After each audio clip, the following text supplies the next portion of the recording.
우리는 지난 한 달간 예수님과 함께 걷는 교회라는 이야기를 좀 나눴습니다. 그래서 예수님과 함께 걷는 교회를 통해서 복음의 생명력이 확장되고, 그게 확장되어 나에서부터 옆에 있는 성도들과 함께 걷는 교회로 확장되고, 그리고 더 나아가서는 세상과 함께, 교회의 담을 넘어 세상과 함께 걷는 교회가 되어야 된다라고 이야기를 했습니다.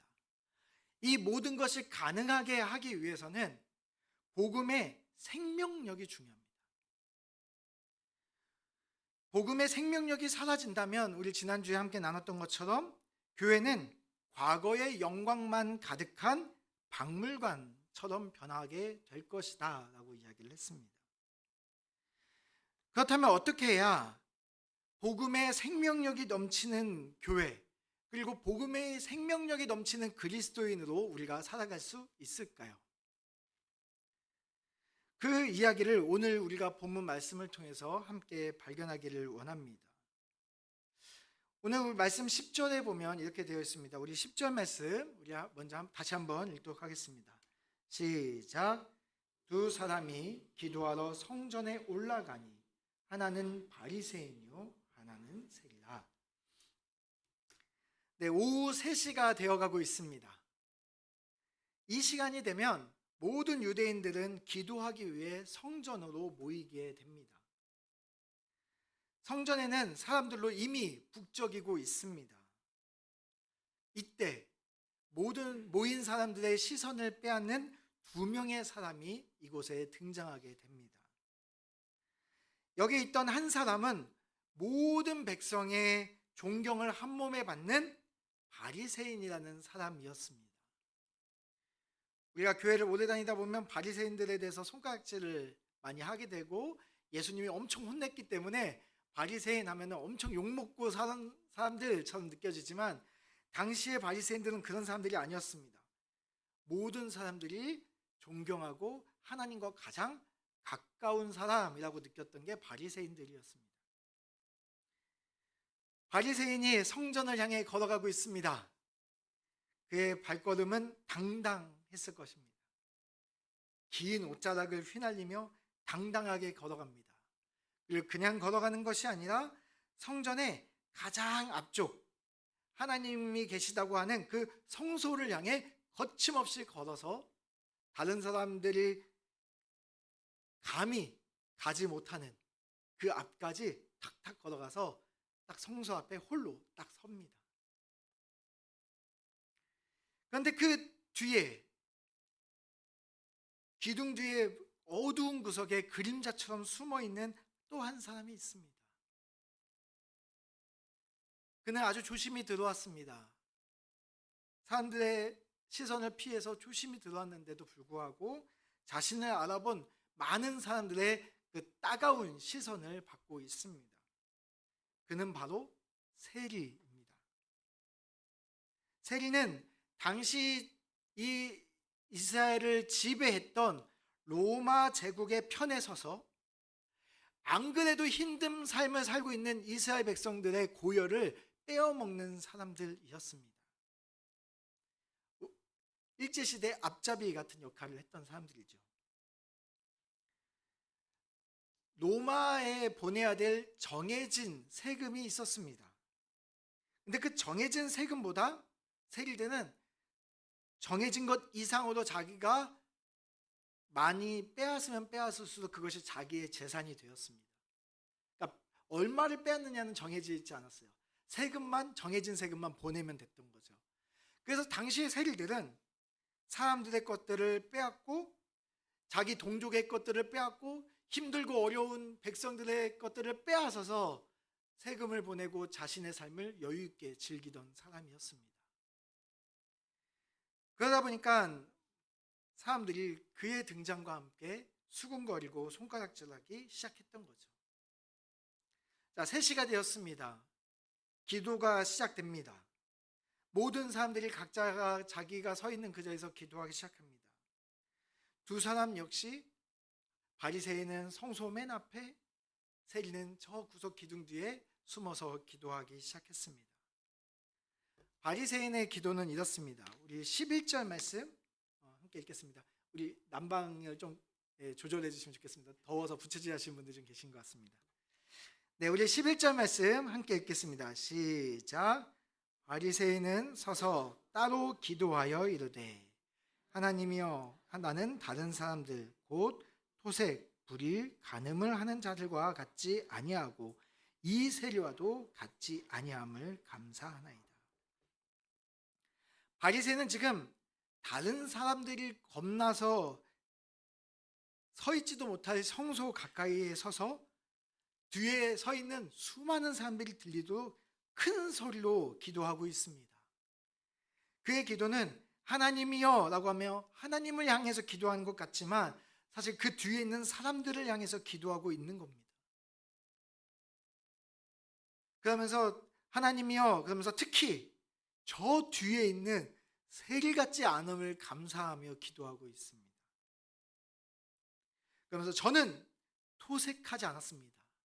하나님, 저는 저 세일처럼 토색하지 않았습니다. 다시 말하면 남의 것을 저 세일처럼 강제로 빼앗지 않았습니다. 또 하나님, 저는 저 세일처럼 지배국인 로마 편에 서서 불의를 행했던 사람도 아닙니다.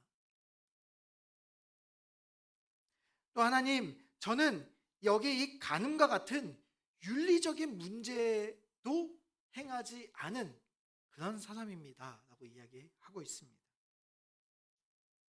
자신이 사회적으로나 도덕적으로나 누구에게도 비난받지 않아도 될 만큼 깨끗하고 거룩하고 완전한 삶을 살았음을 고백하고 있습니다. 즉 여기 있는 수많은 사람들이 이렇게 함께 기도하고 있지만 저는 이들과는 다른 완전한 사람입니다 라고 이야기를 하는 거죠. 그리고 이어서 이렇게 기도합니다. 하나님, 나는 1회에 2번씩 금식합니다. 일주일에 2번 금식했다는 거죠.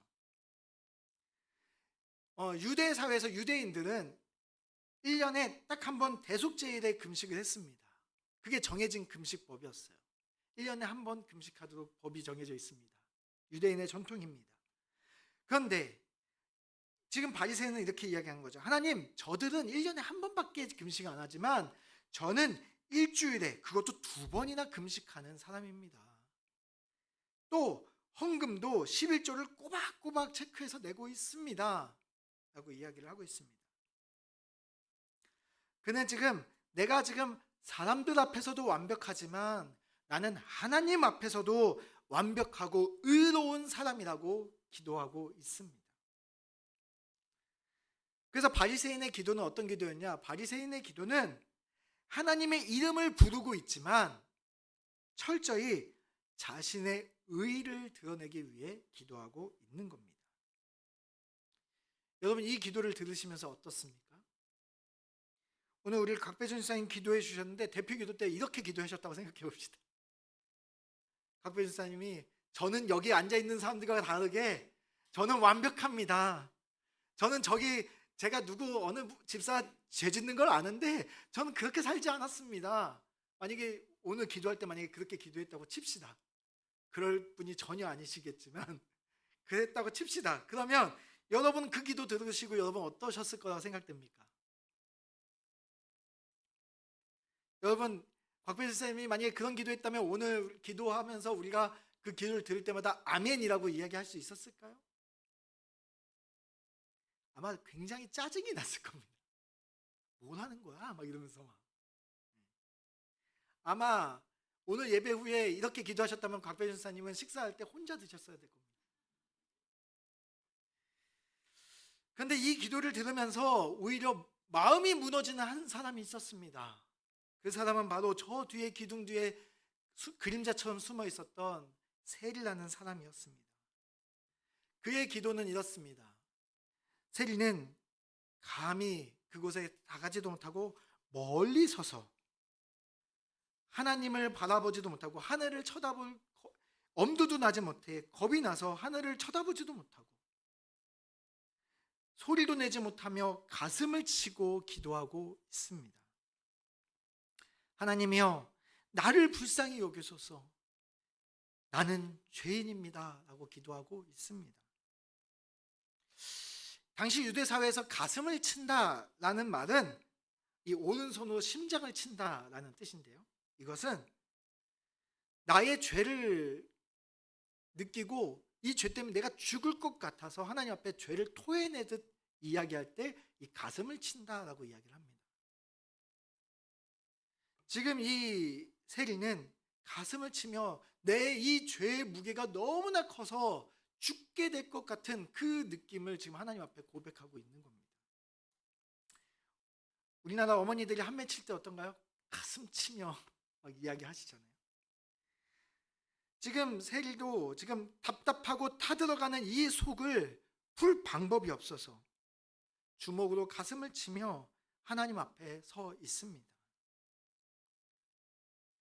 자신의 죄의 무게가 얼마나 큰지 자신에게는 의로운 게 단 하나도 느껴지지 않는 상태, 죄의 덩어리 그 자체인, 죄에 찌들어 죄의 장아찌 같은 그 상태인 그 자신을 발견하고 가슴을 치고 기도하고 있다는 거죠.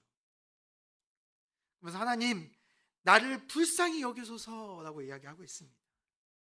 여기 불쌍히 여겨주십시오는 하나님, 나 불쌍하니까 한 번만 용서해 주세요, 이런 표현이 아닙니다.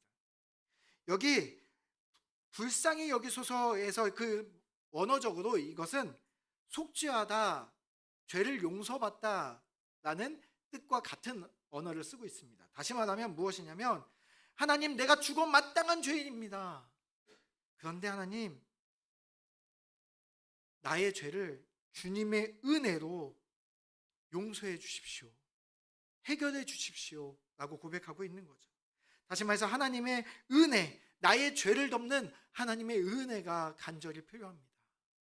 저 성수에서 드려지는 양이 나의 죄를 대신해서 죽지만 그런 것처럼 나의 죄가 정말 용서되기를 원합니다 라고 고백하고 있는 겁니다.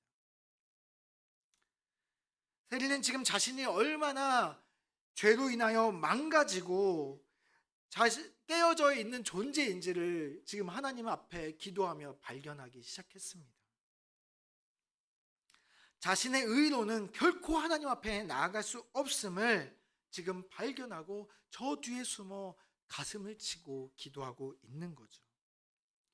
그래서 세리의 기도를 한마디로 말하면, 세리의 기도는 자신은 깨어진 죄인이고 철저히 하나님의 은혜가 필요하다는 기도입니다. 세리는 깨어진 마음을 가지고 지금 하나님 앞에 나아가고 있습니다. 이 두 기도에 대해서 예수님은 뭐라고 말씀하실까요? 14절 말씀입니다. 우리 함께 14절 말씀 같이 읽어보겠습니다. 시작.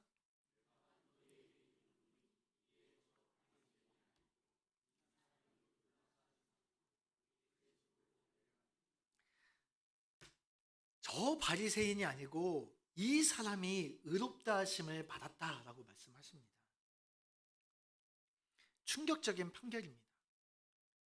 평생을 모범적으로 살아온 바리새인이 아니라 죄의 장아찌 같고 죄덩어리 그 자체인 세리가 의롭다함을 받았다라는 것은 굉장히 충격적인 선언입니다. 어떻게 이런 선언이 가능했을까요? 이렇게 열심히 예배 나오고 아까 목자분들 특송하셨는데 이렇게 시간 내고 에너지 다 쓰고 힘을 내서 목자도 섬기고 다 했는데 내가 아니라 어떤 분이 오늘 처음 왔는데 그 깨어지는 심정으로 세상에서 죄짓고 마음껏 살다가 오늘 기도 한 번 했더니 갑자기 하나님이 목자 당신이 아니라 저 사람이 의로와 라고 하면 우리 기분이 어떻겠어요? 중요한 건 하나님의 의가 무엇인지를 깨달으면 우리가 오늘 말씀이 이해가 좀 됩니다. 하나님의 의라는 게 무엇일까요? 제가 굉장히 좋아하는 책이 하나 있는데 예수님과 함께한 저녁 식사라는 책이 있습니다. 이 책 보면 약간 좀 황당한 설정인데 예수님이 안 믿는 어떤 형제한테 레스토랑에서 밥 먹자고 초대장을 보내서 같이 밥 먹는 내용입니다. 이 책에 보면 예수님한테 예수님 못 믿겠으니까 여기 물 포도주로 바꿔주세요 그랬더니 예수님이 웨이터 여기 와인 좀 주세요 라고 이렇게 주문하는 재밌는 장면도 나옵니다. 이 책에서 주인공이 계속해서 예수님에 대한 의심과 그리고 불만을 계속 이야기를 합니다. 그래서 예수님이 갑자기 이 남자 주인공을 뿅 하고 높은 빌딩 옥상에 세웁니다. 그러면서 그에게 작은 종이를 한 장 딱 주는 거예요. 냅킨을 딱 주면서, 자, 우리 형제는 세상 사람들 중에 가장 착한 사람이 누구라고 생각합니까? 라고 이야기합니다. 여러분은 누구로 생각하시나요? 그 사람은 마더 테레사가 가장 착한 것 같아요 라고 이야기합니다. 그래서 그 테레사 수녀의 이름을 여기 맨 위에다 씁니다. 그리고 나서 이렇게 이야기합니다. 당신이 생각하기에 가장 악한 사람은 누구인 것 같아요? 라고 물어봅니다. 이 사람이 히틀러라고 이야기를 합니다. 그래서 가장 밑에다가 히틀러라고 합니다. 그 다음에 이 종이에다가 당신은 어디쯤 있을 것 같습니까? 라고 이야기합니다. 오영균 선생님은 어디쯤 있을 것 같나요? 위로 70인가요? 아래로 70인가요? 위로 70. 네, 여기쯤. 네, 집사님이 계십니다. 자, 그리고 나서 이 종이를 저 빌딩에서 던져버립니다. 옥상에서 바닥으로 던집니다. 내려가면 내려갈수록 점점 이 종이가 보이지 않게 됩니다. 그러면서 다시 물어봅니다. 당신이 보기에는 저 종이에 어디가 높고 어디가 낮은 것 같습니까? 당신이 지금 보기에는 저 마더 테레사와 히틀러의 차이가 엄청 크게 느껴집니까? 물어봅니다.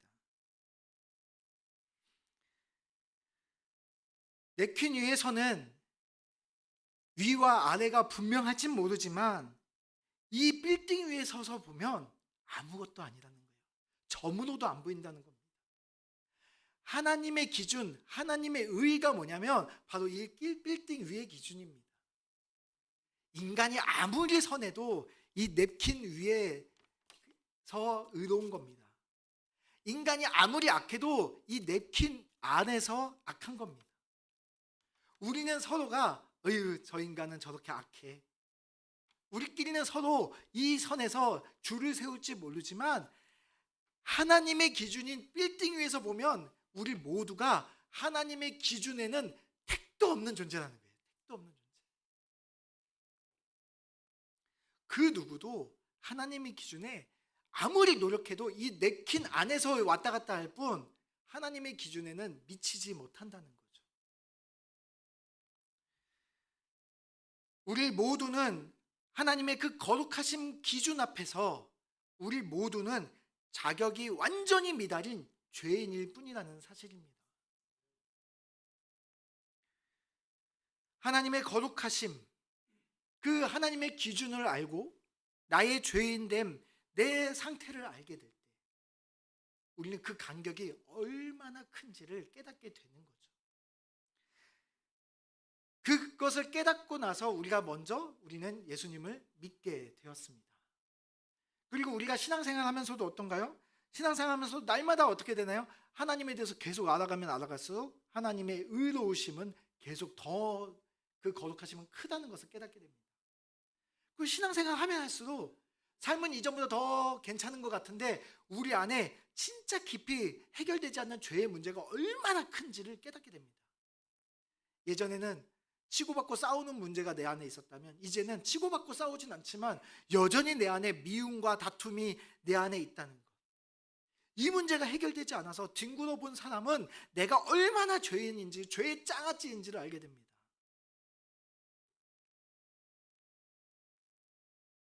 제가 예전에 단무지의 노란색은 절대 빠지지 않는다고 했더니 학생 하나가 집에 가서 하루 종일 단무지를 빨아가지고 학부모한테 전화가 온 적이 있습니다. 네, 우리가 아무리 노력해도 우리의 죄의 그 근본적인 문제는 해결되지 않습니다. 하나님의 거룩하심과 나의 죄인됨, 이 큰 간격을 메울 수 있는 유일한 방법이 무엇입니까?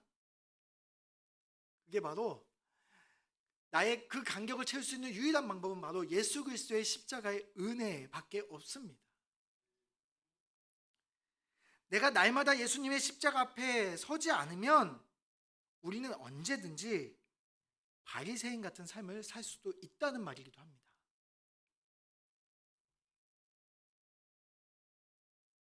그러다 보면 우리의 삶에 바리새인 같은 위선적인 모습을 우리는 드러낼 수밖에 없습니다. 하나님의 거룩하심을 깨달았는데 내 죄성을 계속 깨달아가면 십자가가 없이 우리가 괜찮은 척하고 살아가는 위선적인 사람이 된다는 거죠. 하나님은 우리가 괜찮은 척하고 살기를 원하지 않으십니다. 하나님은 우리가 진짜 괜찮은 사람이 되기를 원하십니다. 우리의 죄의 문제가 있고 하나님의 거룩하심을 깨달으면서도 불구하고 그냥 날마다 괜찮은 척, 나는 그 기준에 왠지 도달한 척, 그렇게 살아가지 않는다는 거죠. 우리가 예수님의 십자가의 은혜를 천국 가는 티켓 정도로만 이해하면 구원 이후에 우리는 십자가를 버리고 살아가게 됩니다.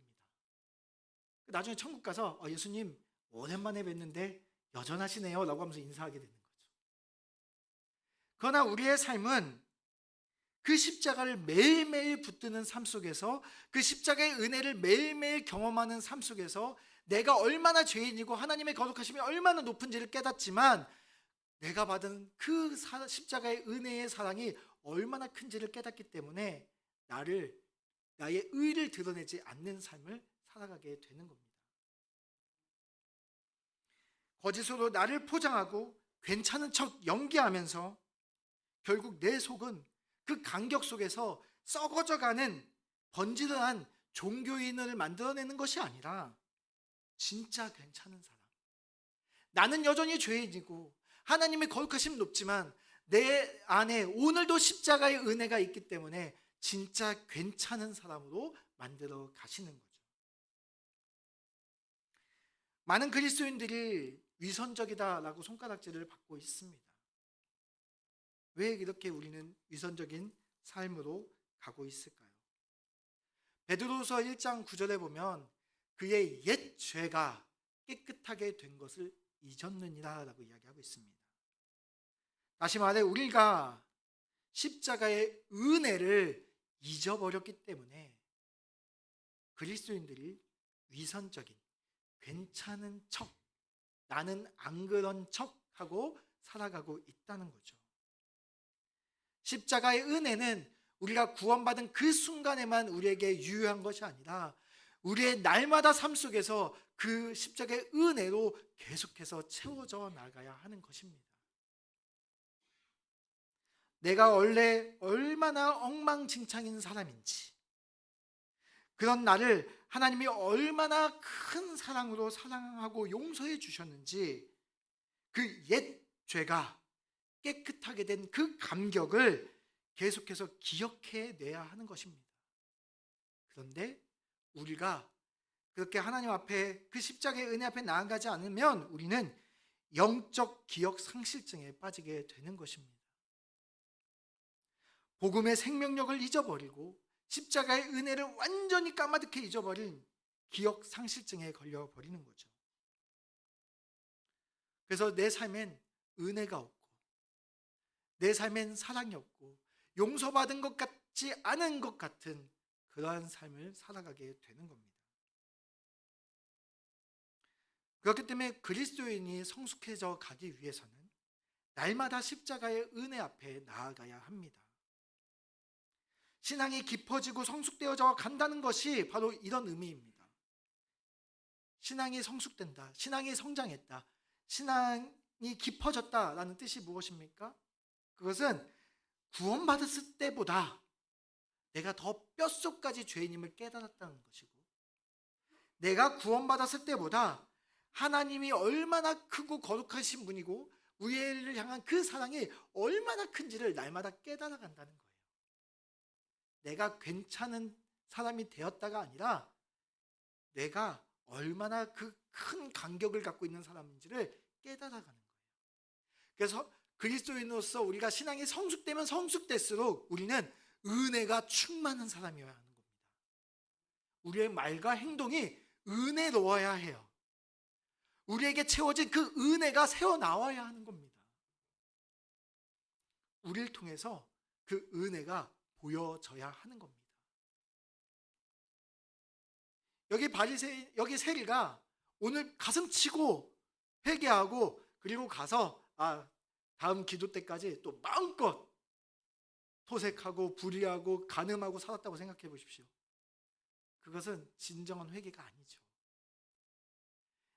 내 안에 그 은혜와 사랑이 얼마나 큰지를 깨닫고 그 은혜 때문에 살아가는 겁니다.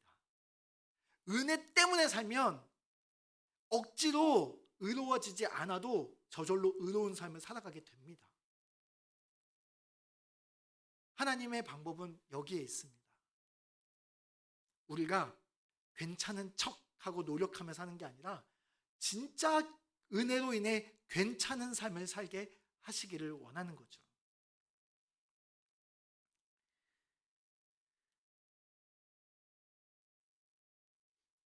제가 담임 목사로 부임한 지 이제 5주째입니다. 5주째. 우리 새로 오신 분, 제가 되게 여기 오래 있었던 것 같죠? 제가 5주밖에 안 됐습니다. 오늘 말씀을 준비하고 제가 기도하는데 하나님께서 저에게 어떤 마음을 주셨냐면, 하나님께서 저에게 김 목사, 너가 바리새인이야 라는 마음을 주셨습니다.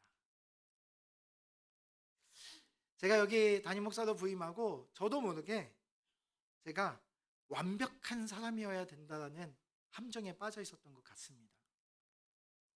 온몸에 잔뜩 힘이 들어가고 실수하지 않고 여러분들에게 실망시키지 않으려고 잔뜩 긴장한 모습으로 살아갔던 것 같습니다.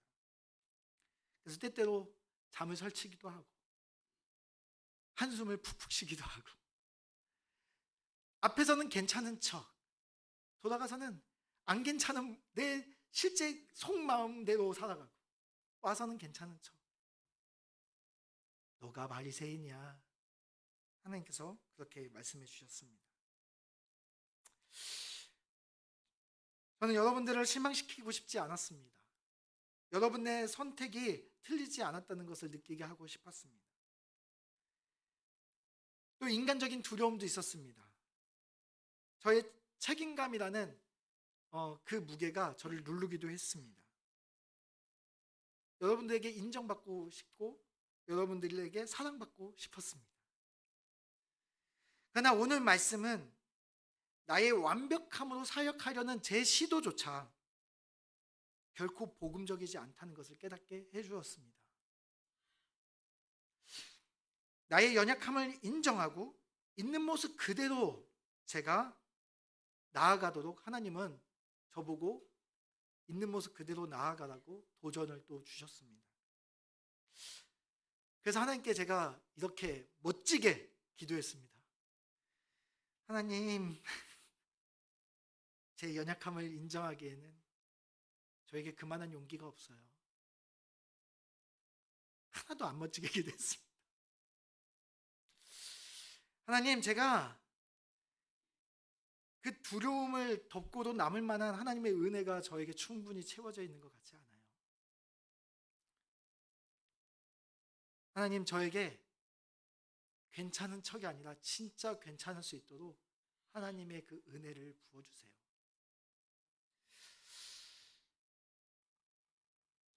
만약 제가 여러분들에게 완벽한 목사로 보여지기 위해서 노력하고 애쓰면 여러분들에게 보여지는 것은 무엇일까요? 그것은 저의 의입니다. 김 목사의 의만 여러분들에게 전달되는 거죠.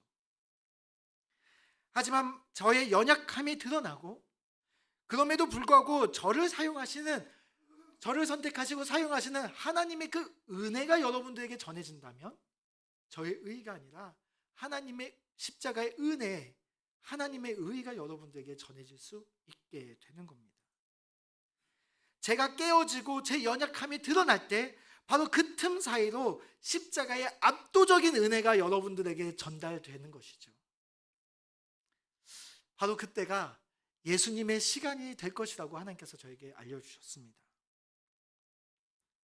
제가 깨어지고 부셔지는 바로 그 순간에 예수님이 일하실 수 했다는 이야기죠.